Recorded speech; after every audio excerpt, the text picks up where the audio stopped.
Atos dos Apóstolos, capítulo 50. Condenado à morte. Durante o julgamento final de Paulo perante Nero, o imperador ficou tão profundamente impressionado com a força das palavras do apóstolo que protelou a decisão do caso, não absolvendo nem condenando o acusado servo de Deus. Mas logo voltou a maldade do imperador contra Paulo. Exasperado pela sua incapacidade de sustar a propagação da religião cristã, mesmo na casa imperial, decidiu que, apenas se encontrasse um pretexto plausível, o apóstolo seria morto. Não muito depois, Nero pronunciou a decisão que condenava Paulo à morte de mártir.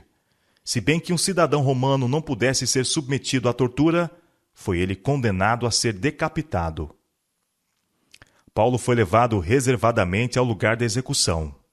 A poucos espectadores se permitiu estar presentes, pois seus perseguidores, alarmados com a extensão de sua influência, temiam que fossem ganhos conversos para o cristianismo por meio das cenas de sua morte.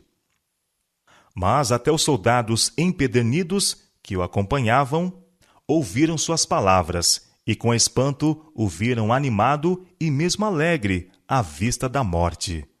Para alguns que testemunharam seu martírio, o espírito de perdão que manifestou para com seus assassinos e sua inabalável confiança em Cristo até o último momento mostraram ser um cheiro de vida para a vida.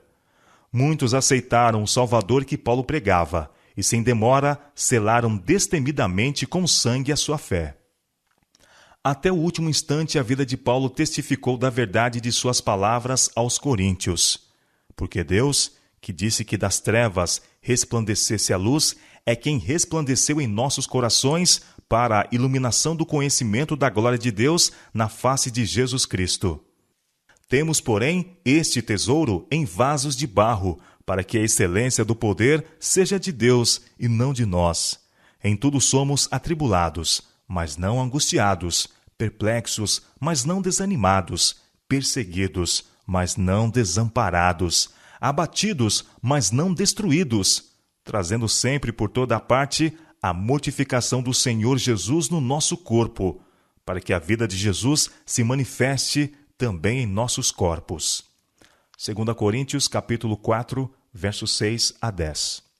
Sua suficiência não estava em si mesmo, mas na presença e na operação do Divino Espírito que lhe enchia o coração e levava cativo todo o entendimento à vontade de Cristo. O profeta declarou: Tu conservarás em paz aquele cuja mente está firme em ti, porque ele confia em ti. Isaías capítulo 26, verso 3. A paz celestial que o semblante de Paulo irradiava ganhou muitos conversos para o Evangelho. Paulo levava consigo a atmosfera do céu.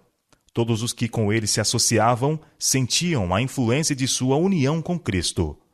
O fato de que sua própria vida exemplificava a verdade que pregava dava à sua pregação um convincente poder.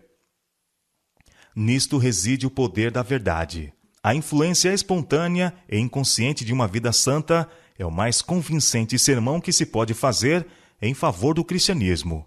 O argumento, mesmo quando seja irresponsável, pode só provocar oposição. Mas o exemplo piedoso tem um poder a que é impossível resistir completamente.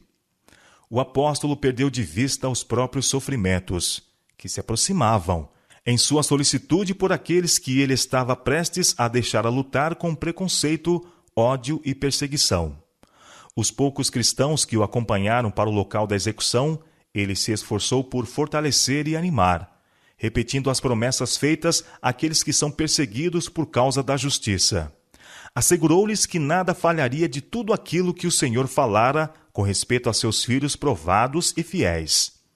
Por algum tempo, poderiam estar sob o peso de multiformes tentações, poderiam achar-se destituídos de conforto terrestre, poderiam, porém, animar o coração com a certeza da fidelidade de Deus, dizendo: Eu sei em quem tenho crido, e estou certo de que é poderoso para guardar o meu depósito até aquele dia. Logo terminaria a noite de provações e sofrimentos, e raiaria a alegre manhã da paz e do dia perfeito. O apóstolo estava a olhar para o grande além, não com incerteza ou terror, mas com esperança e anelante expectativa. Ao encontrar-se no lugar do martírio, não via a espada do carrasco ou a terra que logo haveria de receber o seu sangue. Olhava através do calmo céu azul daquele dia de verão para o trono do Eterno. Esse homem de fé contemplava a escada da visão de Jacó, que representa Cristo e que ligou a terra com o céu, o homem infinito com o infinito Deus. De sua fé se fortaleceu na recordação de como os patriarcas e profetas confiaram naquele que era também seu arrimo e consolação, e por quem estava dando a vida. Desses santos homens que, de século em século, deram testemunho de sua fé, ouviu ele a segurança de que Deus é verdadeiro. De seus cobreiros apóstolos, que para pregar o Evangelho de Cristo saíram a enfrentar o fanatismo religioso e as superstições pagãs, a perseguição e o desprezo, que não tiveram a vida por preciosa desde que pudessem levar a luz da verdade em meio aos escuros labirintos da incredulidade, desses ele ouviu o testemunho de Jesus como o Filho de Deus, o Salvador do mundo. Do cavalete, das fogueiras, das masmorras, das covas e das cavernas da terra, ecoou em seus ouvidos o grito de triunfo dos mártires. Ele ouviu o testemunho dos que ficaram firmes e que, embora despojados, afligidos, atormentados, deram testemunho da fé de forma destemida e solene, declarando: Eu sei em quem tenho crido. Esses que entregaram a vida pela fé declararam ao mundo que aquele em quem tem crido é capaz de salvá-los perfeitamente.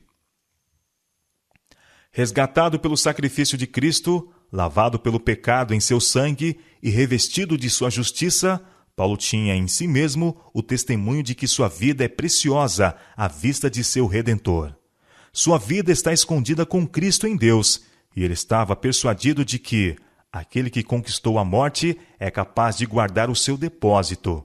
Seu espírito se apegou à promessa do Salvador: Eu o ressuscitarei no último dia. João capítulo 6, verso 40. Seus pensamentos e esperanças estavam centralizados na segunda vinda de seu Senhor. E quando a espada do carrasco desceu e a sombra da morte caiu sobre o mártir, seu último pensamento avançou, do mesmo modo que o primeiro, quando ressuscitar, para encontrar o doador da vida, que o há de convidar para o regozijo dos santos. Quase 20 séculos se passaram desde que o idoso Paulo derramou seu sangue em testemunho da palavra de Deus e para testificar de Jesus Cristo. Nenhuma mão fiel registrou para gerações vindouras as últimas cenas da vida desse santo homem. A inspiração, porém, nos preservou seu testemunho ao morrer ele. Como o toque de uma trombeta, sua voz tem repercutido através de todos os séculos, enrijecendo com sua coragem milhares de testemunhas de Cristo e despertando em milhares de corações, feridos pela tristeza, o eco de sua alegria triunfante. Eu já estou sendo oferecido por aspersão de sacrifício, e o tempo de minha partida está próximo. Combati o bom combate, acabei a carreira, guardei a fé. Desde agora, a coroa da justiça me está guardada, a qual o Senhor, justo juiz, me dará naquele dia, e não somente a mim, mas também a todos os que amarem a sua vinda. 2 Timóteo, capítulo 4, versos 6 a 8.